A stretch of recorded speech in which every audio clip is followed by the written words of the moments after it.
Assalamualaikum warahmatullahi wabarakatuh. Perkenalkan, saya Kori Widya Suara dari Purbalingga, Prodi Bimbingan Konseling Islam, Fakultas Dakwah IAIN Purwokerto.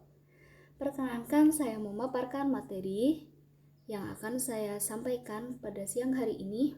Apabila di akhir pembahasan audien mempunyai pertanyaan, maka dapat ditulis di kolom komentar.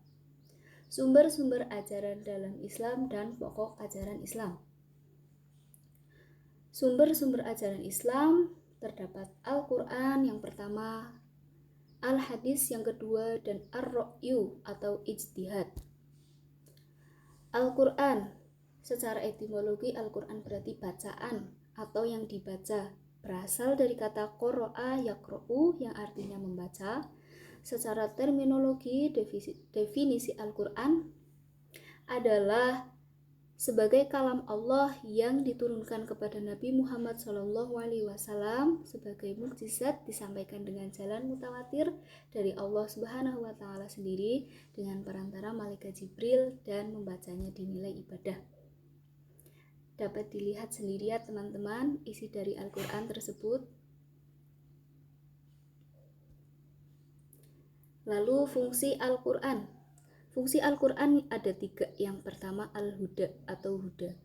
Artinya Al-Quran mempunyai aturan yang harus diikuti tanpa tawar-menawar, sebagaimana papan petunjuk arah jalan yang dipasang di jalan-jalan. Kalau seorang tidak mengetahui arah jalan tetapi sikapnya justru mengabaikan petunjuk jalan tersebut, maka sudah pasti ia akan tersesat. Yang kedua, bayinat, yaitu Quran berfungsi memberikan penjelasan tentang apa-apa yang dipertanyakan oleh manusia. Al-Quran harus dijadikan rujukan semua peraturan yang dianut manusia. Jadi manusia tidak boleh membuat peraturan sendiri. Sebab apa? Sebab akal manusia hanya bersifat trial dan error.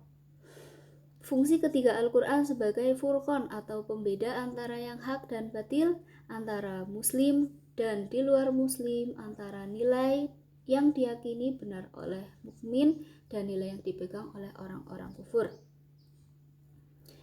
Lalu sumber ajaran Islam yang kedua adalah Al-Hadis. Hadis secara harfiah berarti berbicara, perkataan, atau percakapan. Struktur hadis. Pertama, sanad.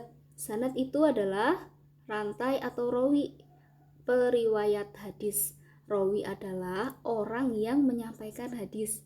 Contoh, Bukhari, Musaddad, Yahya, Syu'bah, Qutadah, dan Anas.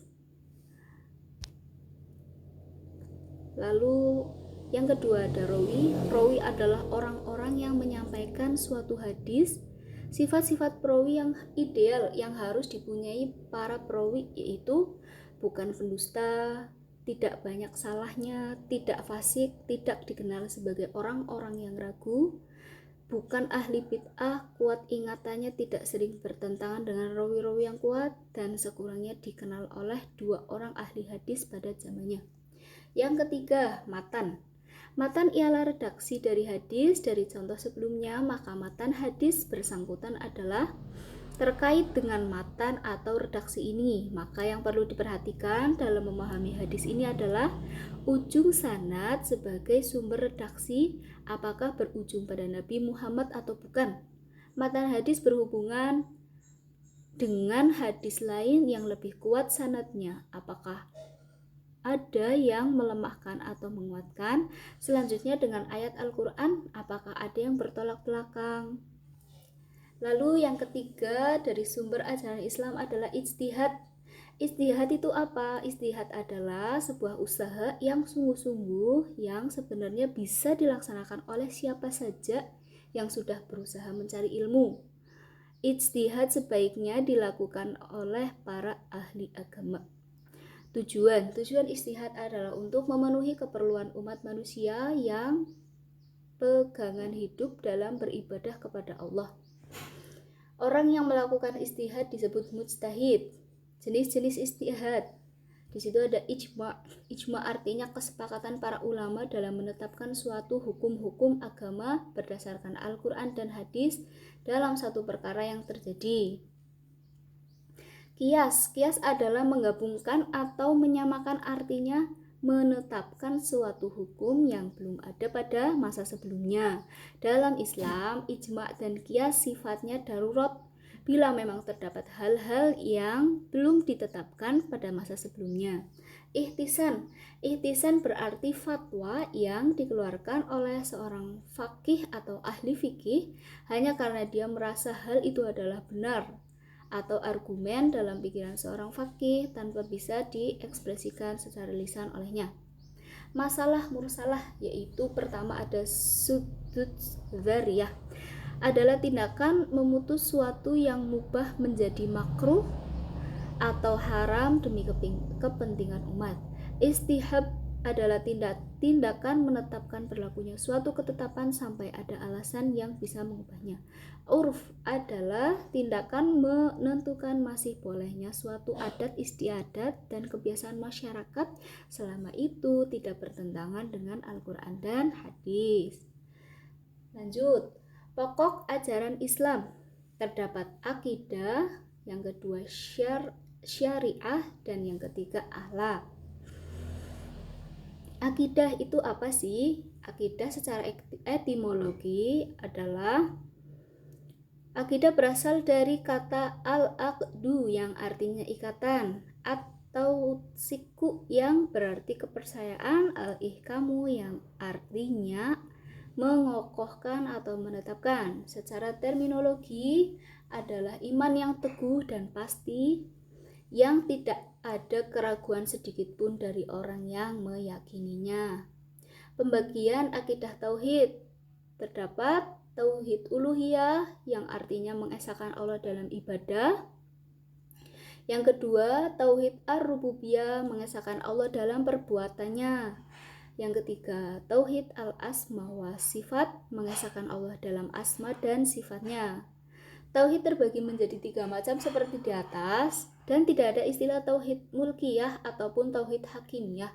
Karena apa? Karena istilah ini adalah istilah yang baru, maka hukum itu milik Allah dan tidak boleh kita beribadah melainkan hanya kepada Allah semata. Quran Surat Yusuf ayat 40. Pokok ajaran Islam yang kedua yaitu syariat Islam yang mengatur seluruh sendi kehidupan umat manusia, baik muslim maupun non-muslim. Selain berisi hukum atau aturan, syariat Islam juga berisi penyelesaian masalah seluruh kehidupan. Dengan demikian, dibagilah 2 kategori pada saat perkara yang dihadapi Islam dalam menjalani hidup beribadah kepada Allah.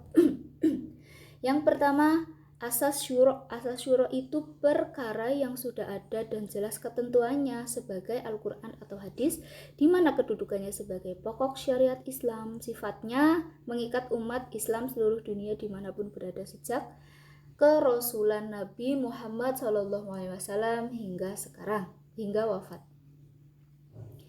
Yang kedua, furu' syara', yaitu perkara yang tidak ada atau tidak jelas ketentuannya dalam Al-Quran dan hadis. Kedudukannya sebagai cabang syariat Islam, sifatnya tidak mengikat seluruh umat Islam. Lalu lanjut, pokok ajaran Islam yang terakhir, yang ketiga, ada akhlak. Secara terminologi berarti tingkah laku seorang yang didorong oleh suatu keinginan secara sadar untuk melakukan sesuatu perbuatan yang baik. Kata akhlak diartikan sebagai suatu tingkah laku, tetapi tingkah laku tersebut harus dilakukan secara berulang-ulang. Tidak cukup hanya sekali melakukan perbuatan yang baik atau hanya sewaktu-waktu saja. Seorang dapat dikatakan berakhlak jika timbul dengan sendirinya, didorong oleh motivasi dalam diri dan dilakukan tanpa banyak pertimbangan.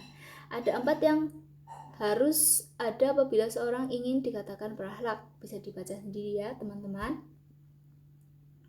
Lanjut, pembagian akhlak. Terdapat akhlak baik, yang pertama jujur atau asidku, yang kedua berperilaku baik, malu, rendah hati, murah hati, sabar. Akhlak buruk, mengambil bukan haknya, iri hati, berbicara kejelekan orang lain, membunuh, segala tindakan yang tercela dan merugikan orang lain. Cukup sekian presentasi pada siang hari ini dari saya. Kurang lebihnya saya mohon maaf. Wassalamualaikum warahmatullahi wabarakatuh.